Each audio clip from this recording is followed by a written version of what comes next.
Spoiler alert, season 2 is on the way, so in the end, he obviously didn't kill himself. Just like Jeffrey Epstein. Shut up! I know he's your friend, but I don't care. But I did see the one clip that somebody put on the internet about him saying, don't virtue signal, just come out here and get your little prize, go fuck off, because nobody cares about your opinion. I was like, thank you, Ricky. The Ellen situation. Yeah. You know, people found out that Ellen was mean, and all these people came out and said, Ellen's actually a bitch.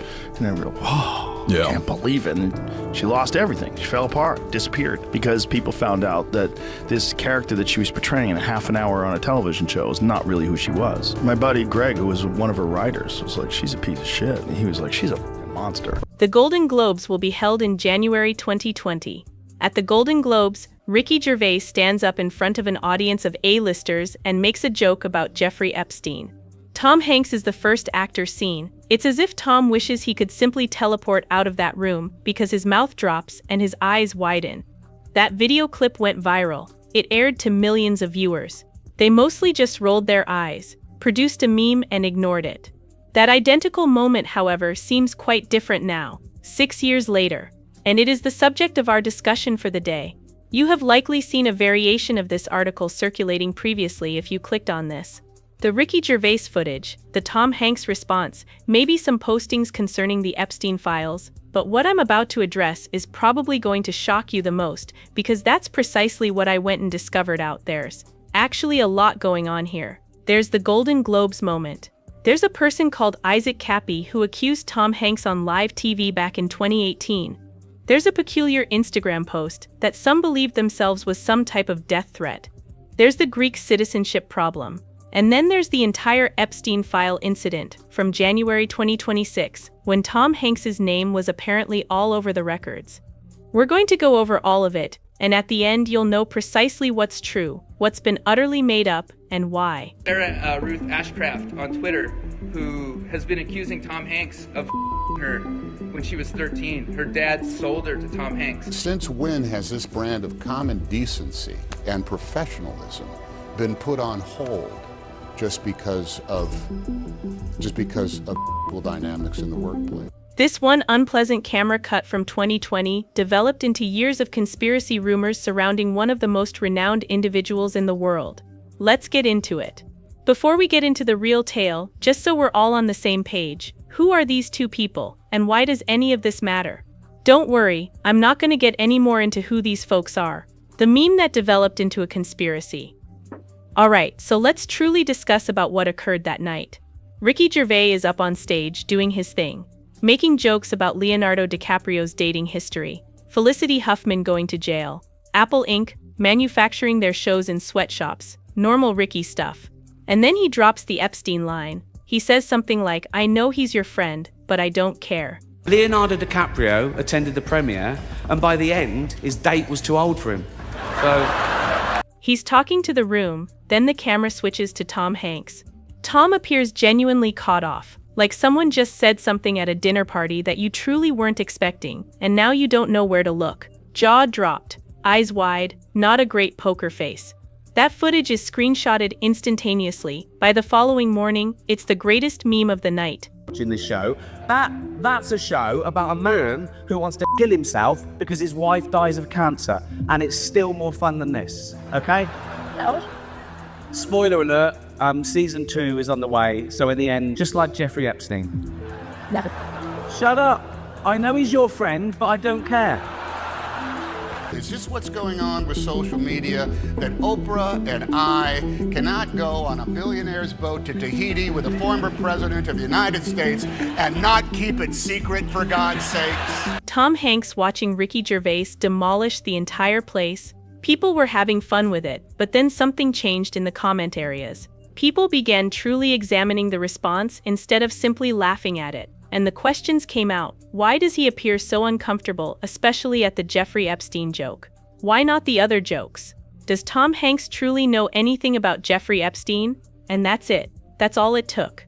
Those queries began circulating within hours after the ceremony. And once a query like that gets into the internet, it practically never leaves. What Ricky Gervais said about it, here's something most people didn't really pay attention to. After the concert, Ricky really detailed what he felt was going on with Tom's response in a Yahoo Entertainment interview. He said, and I'm quoting here, "I don't believe he was against what I was saying. I guess he simply thought, oh, this is a little heated. Is this okay?" So Ricky's take was that Tom wasn't uncomfortable because he was guilty of anything. He was uncomfortable because someone was being so brazen. When they said, do you want to host the Golden Globes? All that stuff I said in the show was true. I said, I'm going to write my own jokes. Right? And I thought, who do I pander to? The 200 richest people in the room or the 200 million people watching at home who aren't winning awards, who aren't millionaires? And it was a no-brainer. And if they can't take a gentle ribbon, and they've got everything already, they've got everything. You can take the mickey out of their film or their hair or something. And that was the days when they were revered, where people thought you shouldn't take the mickey out of these wonderful people. What these individuals were reportedly eating in the name of remaining strong, keeping youthful, staying untouchable, you'll understand why Ricky Gervais stepping on that platform wasn't just daring, it was vital. And it's going to reinterpret everything you thought you knew about Ellen DeGeneres. But here's what nobody is connecting. Let's start from the beginning. Because before the Epstein files started dropping, before celebrities started selling their homes at a loss and quietly relocating to countries with no extradition treaties, before the internet started connecting dots that the mainstream media refused to touch, there was one man standing on the biggest stage in Hollywood, microphone in hand, looking directly at the most powerful people on the planet, and he was smiling. People that are in the position to actually know the people's names on the list, those people are probably in trouble. Yeah. Because that's a crazy piece of information to have. Look. No one's been tried. No one's been brought. No one's been discussed. We know who went there. We know flight logs. No one talks about anything. There's no effort to process. 200 million people watching at home, that was his audience. Not the superstars, not the studio heads, nor the producers, the folks at home. The ones who weren't in on it. The ones who had no notion what was truly going behind those glossy closed doors. And what was happening? Well, that's precisely what we're going into today, because this tale goes far deeper than award show humor. This is about a habit, a ritual, an alleged obsession that goes up the very top of Hollywood's food chain, and we mean that in the most unsettling sense conceivable. Ricky Gervais has been dropping breadcrumbs for years. Go back and watch every single Golden Globe Awards appearance he made. Watch the room, watch the expressions, see who laughs and who becomes utterly painfully motionless. Taking you back to do those awards, and the actual actors and actresses in the audience, they look terrified at the idea of you mentioning their name. Did you feel that? I did, and I noticed it the first time. I didn't get it. Like one of the first one I did it, people would come up and say, what are you going to say about me? I think, why do you care? I only go after their public behaviours. Now let's chat about Ellen DeGeneres, and I want you to stick with me here, because here is where things become very unpleasant. Ellen DeGeneres established her whole public image on being warm, personable, funny, the type of lady you'd welcome into your living room every single afternoon for years, and millions of people did precisely that. She was America's midday darling, the lady who reminded everyone to be nice, the woman with the catchy dancing routines and the easy grin. But behind that picture, supposedly, something very, very different was occurring. We're going to talk about the obsession, not with fame, not with money, but with something far more primal: youth, vitality, power, and the alleged belief, documented in witness accounts that have been circulating since the Epstein files started dropping, that these things could be taken, absorbed, consumed. She believed consumption was transformation, that youth could be taken in, that vitality could be absorbed. She talked about ancient rites, about elites throughout history who understood what the masses did. DeGeneres and Portia de Rossi moved to England after Trump election win. Ellen and Portia have settled into a new home in the Cotswolds, a region in southwest England about 2 hours from London. We're told that the couple scooped up the place before the election, but were very disillusioned with Trump's victory, and as one source put it, they immediately decided to quote-unquote get the hell out. Wow. Did you see the Ellen DeGeneres set on her show was the same set as the Epstein Island? Oh boy, you gotta relax. What we did? Bro, check it. Bro. Look at it. Bro, the set. What was going on? Bro, it's crazy, bro. So is Moana taking place on Epstein Island? Bro, I don't know. Was Sebastian and Ariel on Epstein Island? When you get a moment, go online and look at her set and look at the temple in the Epstein Island. They look the same. Oprah's name's outside now. Yeah, but about some school in Africa. Ellen DeGeneres just moved to England last year, and apparently she's escaped because started popping off. Then in 2022, Ricky brought it up again on a podcast and offered a little more background. He stated Tom was essentially responding like, "Why is he saying that? Like someone who feels above it all, not someone who gets caught out." Ricky's version, Tom merely had his nose out of joint, nothing more. But by 2022, the internet was long beyond caring about Ricky's answer. They already had a different tale locked in. Isaac Kappy and where the true charges originated from. If you want to understand where the actual conspiracy surrounding Tom Hanks started, not the meme, but the serious Tom Hanks is a criminal stuff, you need to know about a person named Isaac Kappy. Kappy was an actor, nothing significant. He had little appearances in Thor, Terminator Salvation, and Breaking Bad, not someone most people had ever heard of. And by 2018, his career wasn't really going anywhere. But in August 2018, Kappy goes on InfoWars and flat out accuses Tom Hanks of being a pedophile on live TV. No documentation, no paperwork, no proof of any kind, just him stating it right into a camera. He also cites Steven Spielberg and Seth Green in the same talk. QAnon, the entire Hollywood elites are running a secret child trafficking ring movement, immediately places Kappy on a pedestal. He's expressing precisely what they've been claiming. He's one of their own now. And then, May 13, 2019, Kappy dies. He pushes himself off a bridge in Arizona, onto Interstate 40, which runs along US Route 66. Two teens really attempted to physically stop him. Authorities deemed it suicide. There were established mental health difficulties, but the conspiracy fringe didn't accept that. They claimed he was murdered. They believed he was silenced because he knew too much. They alleged influential individuals had him taken out. And since he had implicated Tom Hanks by name, Tom was brought immediately into all of it.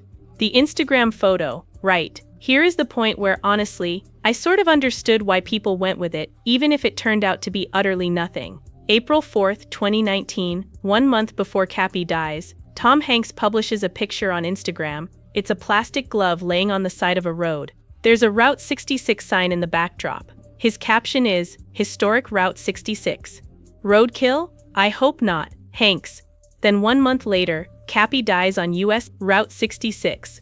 And sure, as you may expect, the internet lost it. People were claiming Tom anticipated the killing, that roadkill was a threat, that it was a coded communication to someone, that he ordered a hit, and that the Instagram post was proof. Here's the genuine answer though. Tom Hanks has been publishing odd images of missing stuff for years. Gloves, single shoes, kids' toys left on the sidewalk. It's simply this bizarre thing he does. He's been doing it far before any of this came out. It's truly simply a peculiar pastime the dude has.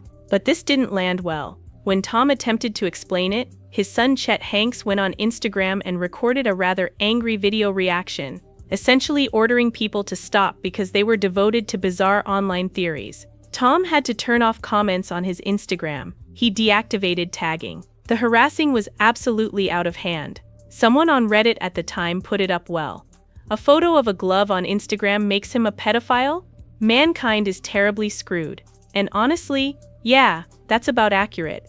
The Greek citizenship thing, at the same time all this is growing online, Tom Hanks and his wife Rita Wilson gain Greek citizenship. December 2019, the president of Greece signs it personally. And naturally they go, see, he's jogging, he knows the Epstein files are coming. Greece doesn't extradite, he's preparing up an escape. Here's why they really got it though. In 2018, flames ravaged a village named Mati near Athens. Over 100 individuals perished. It was a catastrophe. And Tom and Rita didn't simply write about it. They actively utilized their position to increase worldwide awareness, fight for help, and make sure the world stayed paying attention when it might easily have gone on to the next news cycle. On top of that, Rita Wilson is of Greek origin. Tom converted to the Greek Orthodox Church in 1988. They own a house on Antiparos. They go there every summer. Greece isn't some random escape plan. It's actually been part of their existence for decades. The Greek interior minister at the time genuinely claimed Tom showed true concern in the individuals who suffered. It was honorary citizenship for humanitarian work. Full stop. In July 2020, they was pictured with the Greek prime minister carrying their passports. Tom termed Greece a healing place. Very nasty stuff. None of the assertions concerning his avoiding prosecution have any papers, any sources, or any foundation in truth. They merely seemed convincing to folks who already accepted the other things, the Epstein files and the phony lists. Suddenly January 2026 comes around, and the Epstein files drop millions of pages of them. This was a significant occasion. People have been waiting for years. The notion was always, if those files come out, we'll finally see all the names, everyone linked to Epstein, all of stuff. And within hours of the publication, blogs began going viral, alleging Tom Hanks was in the docs. Screenshots everywhere, highlighted names, people sharing them millions of times. He's finally been exposed. It's over for him. Fact-checkers set to work, and Deutsche Welle looked into it properly. Their judgment was fairly blunt. The entire event was absolutely contrived. Not deceptive, not taken out of context, fabricated. The screenshots displaying Tom's name were artificially modified. A Greek foreign minister many positions referenced? That individual doesn't exist. Claims that Tom's Greek citizenship been cancelled due of the Epstein connection? False. He's still a Greek citizen. Nothing was revoked. Nothing occurred. Tom Hanks is not in the Epstein archives. He has no verifiable link to Jeffrey Epstein. The postings that indicated otherwise were made up. That's it. That's the story. So why does this keep spreading? Here's the bit that's really the most interesting. Snopes discredited it. PolitiFact refuted it. Newsweek, Lead Stories, Deutsche Welle, all of them looked at it and declared there's nothing there. And the hypotheses are still circulating. New posts are still going up. People are continually spreading the same phony screenshots.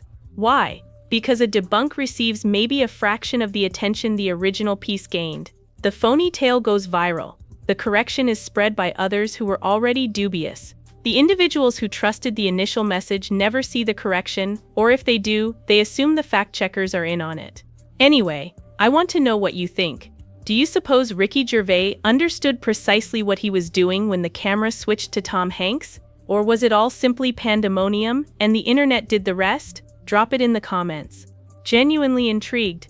And if you've been seeing those Epstein list postings flying around, now you know the genuine truth. Share this with someone who needs to see it. Like and subscribe if you want more of this type of thing, and I'll see you in the next